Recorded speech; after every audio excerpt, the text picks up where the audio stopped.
నమస్కారం జనం voice TV news కి స్వాగతం. హెడ్లైన్ చూద్దాం.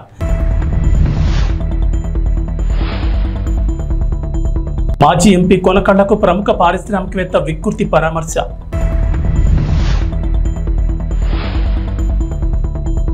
ఐదు సంవత్సరాలకు ఒకసారి జరిగే శ్రీ మారెమ్మ తల్లి జాతర మహోత్సవాలు ప్రారంభం.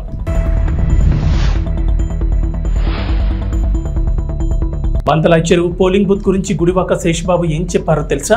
మచిలీపట్నం పార్లమెంట్ మాజీ సభ్యులు టీడీపీ జిల్లా అధ్యక్షులు కొనకళ్ళ నారాయణరావును ప్రముఖ పారిశ్రామికవేత్త వికృతి వెంకట శ్రీనివాసరావు పరామర్శించారు.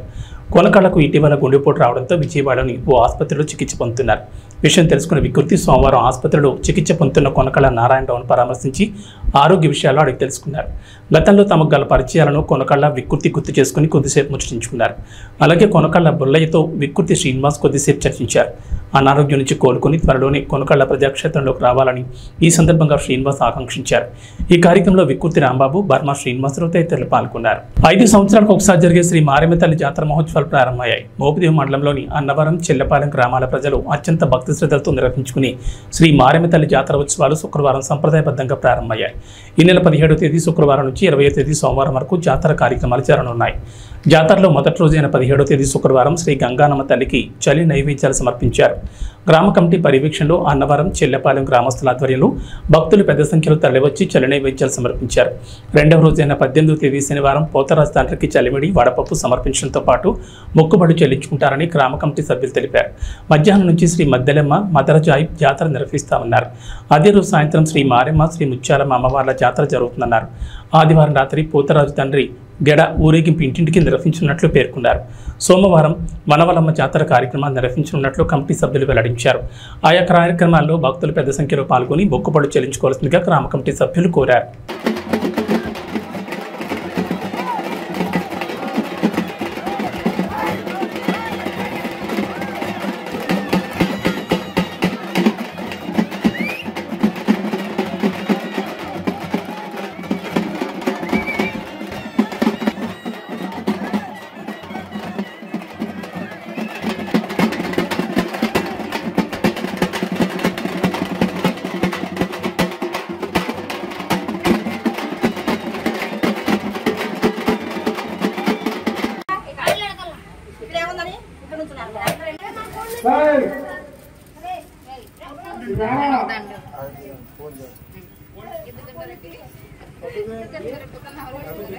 అవనికట్ట మండలంలోని బంతలాయ్ చెరువు గ్రామంలో గల పోలింగ్ బూత్ గురించి మండల జనసేన పార్టీ అధ్యక్షులు గుడివాక శేషబాబు ఏం చెప్పారో తెలిస్తే ఆశ్చర్యపోతారు. శేషబాబు మాటల్లో మీరే స్వయంగా వినండి.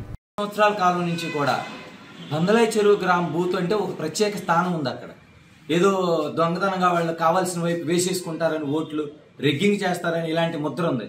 కానీ ఈ రోజు మొన్న జరిగినటువంటి 13వ తారీఖున జరిగినటువంటి ఎన్నికల్లో ఒక్క ఓటు కూడా దొంగ ఓటు పడలేదు, రెగ్గింగ్ జరగకుండా కాపాడారంటే అక్కడ ఉన్నటువంటి జనసేన పార్టీ మా నాయకులు, కార్యకర్తలు కావచ్చు, తెలుగుదేశం పార్టీ నాయకులు, కార్యకర్తలు కావచ్చు, వారు దొంగ ఓట్లు పడకుండా నిరోధించారంటే నిజంగా అభినందనీయం.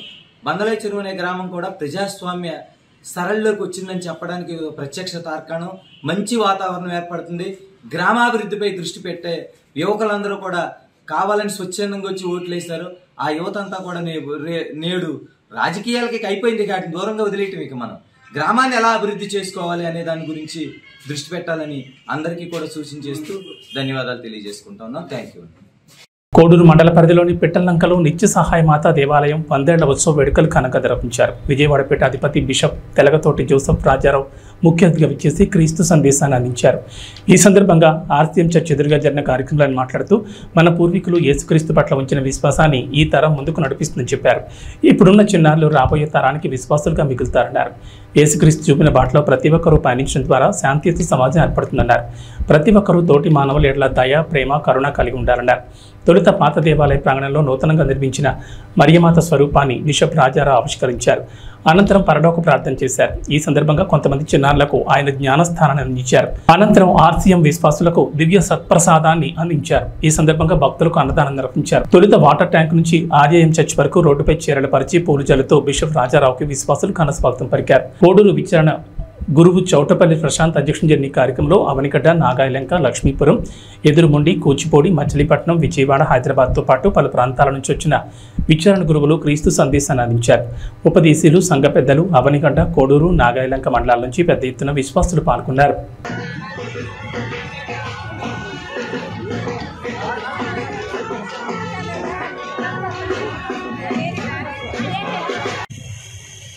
పిట్టల్లంక గ్రామానికి రావడం చాలా సంతోషంగా ఉంది. సహోదరి సహోదరులారా, మీ ఊరి పేరు కూడా చాలా బాగుంది, చెప్పడానికి బాగుంది, పిట్టల్లంక. ఈరోజు మీరు 100 వసంతాల విశ్వాసాన్ని వేడుకగా చేసుకుంటున్న సందర్భంలో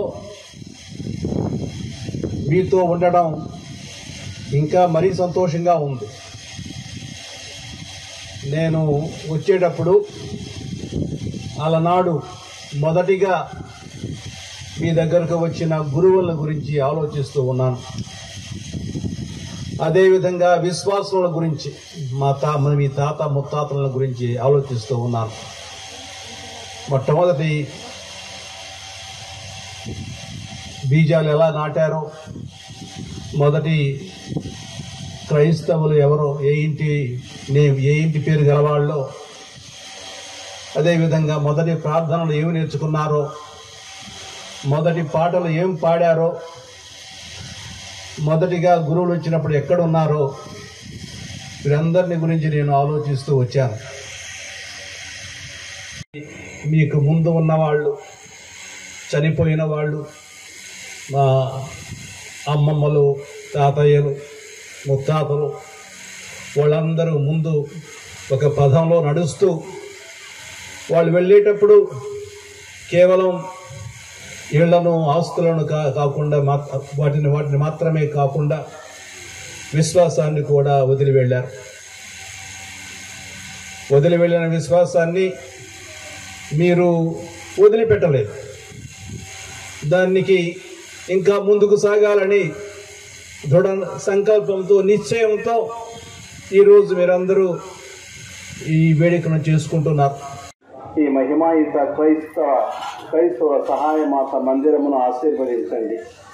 మేము ఈరోజు మందిరంలో ప్రతిష్ఠించుకున్న క్రైస్తవుల సహాయమాత స్వరూపమును ఆశీర్వదించి, అది మాకు స్మరణ, మాకు త్యాగశీలతను, మా ఆత్మీయ జీవితాలకు స్ఫూర్తిని, చైతన్యమును వసగునుగాక. ఈ సహాయమాత మందిరమును గౌరవించి ఆరాధించిన వారందరినీ కనికరించి వారిపై మీ ఆశీస్సులు కురిపించి వారికి ఇహలోక సౌభాగ్యాలు, జీవితాంతమును మోక్ష భాగ్యం ప్రసాదించమని మా నాథుడైన క్రీస్తు ద్వారా ఈ మనవి చేస్తున్నాము. పరలోకమందున్న మా తండ్రి, మీ నామం పూజింపబడుగాక, మీ రాజ్యం వచ్చునుగాక, మీ చిత్తము పరలోకమందు నెరవేరినట్లు భూలోకమందు నెరవేరుగాక. నానాటికి కావలసిన మా అన్నము మాకు నేర్పండి. మా అపరాధములను నాగాయలంక మండలంలోని సొర్లగొంది గ్రామం నుంచి పడవల రేవు వరకు రోడ్డు నిర్మాణానికి ప్రముఖ పారిశ్రామికవేత్త వికృతి వెంకట శ్రీనివాస్ స్వచ్ఛందంగా ముందుకొచ్చారు. సొర్లగొంది గ్రామ పెద్దల ఆహ్వానం మేరకు శనివారం వికృతి శ్రీనివాస్ గ్రామ సందర్శనకు ఇచ్చేశారు. ఈ సందర్భంగా పలువురు గ్రామ ప్రముఖులు తమకు గల పడవల రేవు వరకు గల రోడ్డు ఆవశ్యకతను వివరించారు. సముద్రంలో వేట చేసుకుంటూ జీవనాధారం చేసుకుని తమకు గ్రామం చివరి నుంచి పడవల రేవు వరకు రోడ్డు సరిగా లేనందువల్ల రాత్రి వేళలో, అలాగే వర్షం పడిన సందర్భాల్లో పడవల రేవుకు వెళ్లాలంటే పడే ఇబ్బందులను వికృతికి విపులంగా వివరించారు. ఈ రహదారి నిర్మిస్తే తాము అన్ని వేళ వేటకు వెళ్లడానికి అనువుగా ఉంటుందని వికృతికి మొరపెట్టుకున్నారు. దీనికి వెనువెంటనే స్పందించిన వికృతి శ్రీనివాస్ మాట్లాడుతూ తమ స్వచ్ఛంద సంస్థ ద్వారా పడవల రేవు రోడ్డు సమస్యను పరిష్కరిస్తానని హామీ ఇచ్చారు. వారం రోజుల్లోపు ఇంజనీర్లను పంపి అంచనాలు రూపొందించి వర్షాకాలంలోపు రోడ్డు నిర్మిస్తానని శ్రీనివాస్ హామీ ఇవ్వడంతో గ్రామస్తులు హర్షం వ్యక్తం చేశారు. ప్రభుత్వాలు మారినా తమ తలరాతలు మారడం లేదని వికృతి శ్రీనివాస్ వద్ద పలువురు గ్రామస్తులు ఆవేదన వ్యక్తం చేశారు. ఈ కార్యక్రమంలో ఎంపీటీ సభ్యులు ధనుంజయరావు, మాజీ ఎంపీటీ సభ్యులు కొక్కలిగడ్డ శ్రీనివాసరావు, గ్రామ అభివృద్ధి కమిటీ సభ్యులు తమ్ము నరసింహారావు, కొప్పనాథ్ వెంకటేశ్వరరావు, వనమాల రామారావు, విశ్వనాథపల్లి రాములు, తమ్ము వెంకటేశ్వరరావు, కోల భిక్షములతో పాటు పెద్ద సంఖ్యలో గ్రామస్తులు పాల్గొన్నారు. అవనిగడ్డలో కొలువుదీరిన శ్రీ లంకమ్మ అమ్మవారి నెలజాతర మహోత్సవం భక్తుల కోలాహలం నడుమ ఘనంగా జరిగింది. ఆలయ కార్యనిర్వహణాధికారి యార్లగడ్డ శ్రీనివాసుల ఆధ్వర్యంలో ఆలయ కమిటీ చైర్మన్ చెన్నాప్రసాద్ పర్యవేక్షణలో బుధవారం సాయంత్రం పెద్ద సంఖ్యలో భక్తులు అమ్మవారిని దర్శించుకుని మొక్కుబడులు చెల్లించుకున్నారు. భక్తుల సౌకర్యంతో అన్ని ఏర్పాట్లు చేసినట్లు ఆలయ కార్యనిర్వహణాధికారి యార్లగడ్డ శ్రీనివాసరావు తెలిపారు. తొలుత డప్పు వాయిద్యాలు, కత్తి సాధన నడుమ అమ్మవారిని గుడి ప్రదక్షిణ నిర్వహించి దేవస్థానం ఎదుట కూర్చుండబెట్టి కుంభం పోశారు. పెద్ద ఎత్తున వివిధ ప్రాంతాల నుంచి భక్తులు పెద్ద సంఖ్యలో తరలి రావడంతో అవనిగడ్డ భక్తజన సుందరంగా మారింది. పారిశ్రామికవేత్త వికృతి వెంకట శ్రీనివాసరావు భక్తుల కోసం ప్రసాదాలు తదితర జాతర మహోత్సవాల ఖర్చుల నిమిత్తం 40,000 నగదు అందజేశారు. అమ్మవారి దర్శనానికి వచ్చిన వికృతి సోదరుడు వికృతి రాంబాబును సత్కరించారు.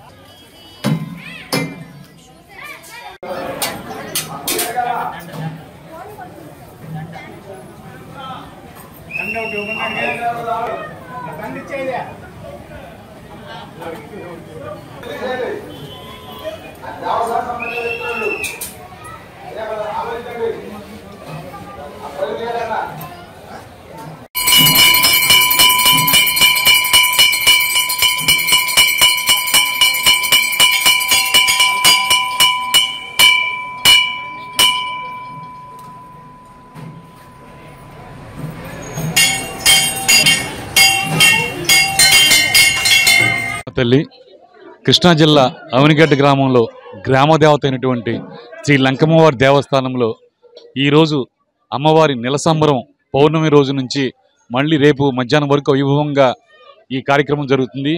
ఈ కార్యక్రమంలో భక్తులు అధిక సంఖ్యలో వచ్చే అవకాశం ఉన్నది. అలాగే ఈ కార్యక్రమానికి ఈ సంబర మహోత్సవానికి మా ధర్మకర్తలు, చైర్మన్ గారు, పోలీస్ వారు, అలాగే రెవెన్యూ డిపార్ట్మెంట్ వారు, ఆరోగ్య శాఖ వాళ్ళు కూడా ఈ కార్యక్రమానికి ఎంతో సహాయ సహకారాలు చేస్తున్నారు. అట్లాగే ముందు కార్యక్రమాలకు కూడా వీళ్ళందరూ సహాయ సహకారాలు ఇవ్వాల్సిన కోరుకుంటూ జై లంకమ్మ తల్లి. లంకమ్మ తల్లికి నెలసంబర మహోత్సవం జరుగుతుంది. విధానం ప్రకారం జరుపుతున్నాం. పల్నాటి ఆచారం ప్రకారం అమ్మవారికి విధానం నడుపుతున్నాము. నెలసంబరం జాతర. ఇప్పుడు అమ్మవారిని బయటికి తీసుకొచ్చి గుడారిలో పెట్టి కుంభం పోసి ఏటంలాటిని కోసేసి ఆ మొక్కుబడులు అవి తీర్చుకునే వాళ్ళు అంతా తీర్చుకుంటారు. ఆమెకి సరిపాను సంబరం విధానం చేస్తాం. గత కొద్ది రోజుల నుంచి కురుస్తున్న వర్షాల కారణంగా మొక్కజొన్న రైతులు కుదేలయ్యారు. మోపిదేవి మండలంలోని పోచుగాన్ లంక పరిసర ప్రాంతాల్లో పలువురు రైతులు మొక్కజొన్న పంట వేశారు. గత కొద్ది రోజుల నుంచి కురుస్తున్న వర్షాల కారణంగా మొక్కజొన్న రైతులు పూర్తిగా నష్టపోయారు. మొక్కజొన్న కౌలు రైతు యార్లగడ్డ బసవపూర్ణయ్య తన ఆవేదన వ్యక్తం చేశారు. 3 ఎకరాల 25 సెంట్లను కౌలుకు తీసుకుని మొక్కజొన్న పంట వేసినట్లు తెలిపారు. కౌలుకు కాకుండా ₹1,00,000 పైగా పెట్టుబడి పెట్టినట్లు వెల్లడించారు. గత వారం రోజుల నుంచి వస్తున్న అకాల వర్షాల కారణంగా మొక్కజొన్న పొత్తులు తడిసి నష్టపోయినట్లు ఆవేదన వ్యక్తం చేశారు. వర్షం కురవని సమయంలో కూలీలతో పొత్తులను ఎండబెడుతున్నట్లు చెప్పారు. వర్షాల కారణంగా నష్టపోయిన మొక్కజొన్న రైతులను ప్రభుత్వం ఆదుకోవాలని ఈ సందర్భంగా బసవపూర్ణయ్య కోరారు. మొక్కజొన్న పొత్తులను తీయకుండా పంటపై ఉన్న రైతులు కొంత ఊపిరి పీల్చుకున్నారు. ఇప్పుడు మొత్తం అంతా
మోపిదేవి మండలం నాగాజప్ప గ్రామం. నా పేరు యార్లగడ్డ బసవపూర్ణయ్య. నేను 3 ఎకరాలు 3 బాధికి కౌలు తీసుకుని పండిస్తున్నాను. ఈ మొక్కజొన్న వేసాను, మొక్కజొన్న మొత్తం పాడైపోయింది. మొత్తం ఇదే పరిస్థితి. మీరు ఏమన్నా దయచేసి ఏమన్నా ఏం రూపాయి వచ్చింది ఏం లేదు. ఇందుతో మొత్తం అంతా నేను చేతి పెట్టుకుంటున్నాను. ఇప్పుడు ఇది మీరు దయచేసి ఏమైనా ఇప్పించవలసిందిగా కోరుతున్నాను. నంద్యాల జిల్లా ఎస్పీ రఘురామరెడ్డి ఆదేశాల మేరకు కోడెల్ సెర్చ్ నిమిత్తం డోన్ డీఎస్పీ శ్రీనివాసరెడ్డి పర్యవేక్షణలో Dhone town urban police station inspector Praveen Kumar, Dhone rural inspector Asrat Basha, Dhone town SI GK Sharath Kumar Reddy, Dhone rural SI Sudhakar Reddy, Jaladurgam SI Vijay Kumar మరియు Dhone town police station, Dhone rural station మరియు జలదుర్గం పోలీస్ స్టేషన్ల సిబ్బందితో ఉదయం 5 గంటలకు చిగురుమాన్పేట ఏరియా నందు కోడెల్ సెర్చ్ చేస్తుండగా ఒక లగేజ్ బ్యాగ్ను దొంగిలించుకుని వచ్చిన 130 సెల్ ఫోన్లు మరియు 1,48,500 రూపాయలు నగదును స్వాధీనం చేసుకున్నారు. విచారించగా తన సమీప బంధువులైన ఎరుకల నవాబ్ మరియు ఎరుకల పవన్లు తమిళనాడు రాష్ట్రం నక్కు వెళ్లి అక్కడ మనుషులు రద్దీగా ఉన్న ప్రాంతాల్లో సెల్ ఫోన్లను దొంగిలించుకొచ్చి వాటిని రవికి ఇవ్వగా అతను హైదరాబాద్ తీసుకువెళ్లి మహమ్మద్ ఖాజా నిజాముద్దీన్ ఖైజర్కు అమ్మి వస్తాడని తెలిపారు. కౌంటింగ్ ఎలక్షన్స్ అయిపోయినాయి. ఎలక్షన్ కౌంటింగ్ 4వ తేదీ ఉంది కాబట్టి ఈ జిల్లాలో అంటే రాష్ట్ర వ్యాప్తంగా కూడా డీజీ గారి ఆదేశాల మేరకు ప్రతి జిల్లాలో రోజు ఎక్కడో చోట మా సబ్ డివిజన్ పరిధిలో ప్రతి అసెంబ్లీ కాన్స్టిట్యున్సీలో ప్రతిరోజు కూడా ఒక ఏరియా ఎంచుకుని అక్కడ కార్డన్ అండ్ సెర్చ్ చేయడం జరుగుతుంది. అంటే కార్డన్ అండ్ సెర్చ్ అంటే కార్డన్ అంటే ఆ ఏరియాని చుట్టుముట్టడం, సెర్చ్ అంటే అక్కడ సోదాలు చేయడం. అది అందులో భాగంగా ఈరోజు ఉదయం మా నంద్యాల ఎస్పీ గారి ఆదేశాల మేరకు మా డోన్ టౌన్లో చిగురుమాన్పేటలో ఈరోజు ఉదయం 5 గంటల నుంచి అక్కడ కార్డన్ అండ్ సెర్చ్ ఆపరేషన్ చేయడం జరిగింది. దాంట్లో డోన్ సిఐ ప్రవీణ్, మన డోన్ రూరల్ సిఐ భాషా, ఎస్ఐ సుధాకర్ రెడ్డి, శరత్ కుమార్ రెడ్డి, వాళ్ళ జలదుర్గం ఎస్ఐ విజయ్ కుమార్, తర్వాత డోన్ టౌన్, డోన్ రూరల్, జలదుర్గం వీళ్ళ స్టాఫ్ అంతా కూడా చిగురుమాన్పేటలో కార్డన్ అండ్ సెర్చ్ చేయడం జరిగింది. దాంట్లో భాగంగా ఈ ఎరుకల రవి అలియాస్ పిలక రవి అని చెప్పి అతని ఇంట్లో సోదా చేసినప్పుడు 130 సెల్ ఫోన్లు అక్కడ దొరకటం జరిగింది ఒక బ్యాగ్లో. అట్లనే దాంట్లో 1,48,500 రూపాయలు క్యాష్ కూడా దాంట్లో పెట్టడం జరిగింది. దాని మీద అతన్ని అక్కడ విచారిస్తే తమిళనాడులో వీళ్ళ ఈ బ్యాచ్ ఉంది. ఈ బ్యాచ్ తమిళనాడు వెళ్ళి అక్కడ తమిళనాడులో రద్దీగా ఉండే ప్రదేశాల్లో జనాల దగ్గర ఈ సెల్ ఫోన్లు దొంగిలించుకుని తీసుకొచ్చినట్లు, ఈ సెల్ ఫోన్లు హైదరాబాద్లో వేరే అతను రిసీవర్ ఉన్నాడు, అతనికి అమ్మటానికి రెడీ సిద్ధం చేసినట్లు చెప్పడం జరిగింది. దాని మీదట అతన్ని అదుపులోకి తీసుకుని ఈ సెల్ ఫోన్స్ కూడా రికవరీ చేయడం జరిగింది. ఏదైతే అక్కడ ఈ సెల్ ఫోన్స్ దొంగతనం చేసుకొచ్చారో ఇద్దరు నవాగ్ను పవన్ను వాళ్ళిద్దరు పట్టుకోవాల్సింది ఉంది. సో మొత్తం విలువ కూడా 21 lakhs ఈ సెల్ ఫోన్స్, 130 సెల్ ఫోన్లు, అట్లానే క్యాష్ 1,48,500 ఈ మొత్తం కూడా సీజ్ చేయడం జరిగింది. ఏదైతే కార్డన్ అండ్ సెర్చ్ ఆపరేషన్లో మా 2 సిఐలు 3 ఎస్ఐలు వాళ్ళ సిబ్బంది పాల్గొని చేశారో వాళ్ళందరినీ కూడా మా ఎస్పీ గారు అభినందించడం జరిగింది. సో ఈ సెల్ ఫోన్ అఫెండర్స్ డోన్లో కొంతమంది ఉన్నారు. వాళ్ళు ఏంటంటే అదే పనిగా సెల్ ఫోన్ బయటికి వెళ్ళి బయట రాష్ట్రాల్లో కానీ బయట ప్రదేశాల్లో కానీ చేసుకురావడం జరుగుతూ ఉంది. వాళ్ళ మీద కూడా నిఘా పెట్టడం జరిగింది. అంతకుముందు కూడా ఈ సెల్ ఫోన్ సీజ్ చేసి కేసులు పెట్టడం జరిగింది. వాళ్ళ మీద షీట్స్ కూడా ఓపెన్ చేయడం జరిగింది. సో ఈ నిఘా అనేది కంటిన్యూ చేస్తాము. ఇట్లానే రైడ్స్ కూడా చేసి ఈ అఫెన్స్లు జరగకుండా ఉండే విధంగా చర్యలు తీసుకోవడం జరుగుతుంది. కర్నూలు నుంచి ఆదోనికి పోతున్న బస్సు తెల్లవారుజామున డ్రైవర్ నిద్రమత్తులో అదుపు తప్పి బోల్తా పడింది. బస్సులో 40 మంది ప్రయాణికులు ఉన్నారు. 2 బాలికలు అక్కడికక్కడే మృతి చెందగా మిగతా ప్రయాణికులకు తీవ్ర గాయాలయ్యాయి. తీవ్రంగా గాయపడిన క్షతగాత్రులను కర్నూలు ప్రభుత్వ ఆసుపత్రికి తరలించారు. డ్రైవర్ పరారీలో ఉన్నాడు.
బాబు కూడా దాంట్లో చెప్పు సార్ బాబు కూడా దాంట్లో చెప్తాను బాబు కూడా దాంట్లో సార్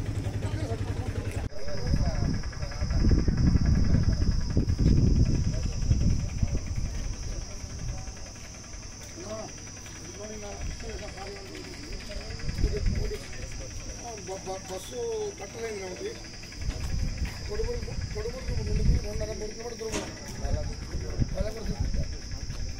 ప్రైవేట్ బస్ ఉందా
అది సైడ్ లాగేసింది బండి.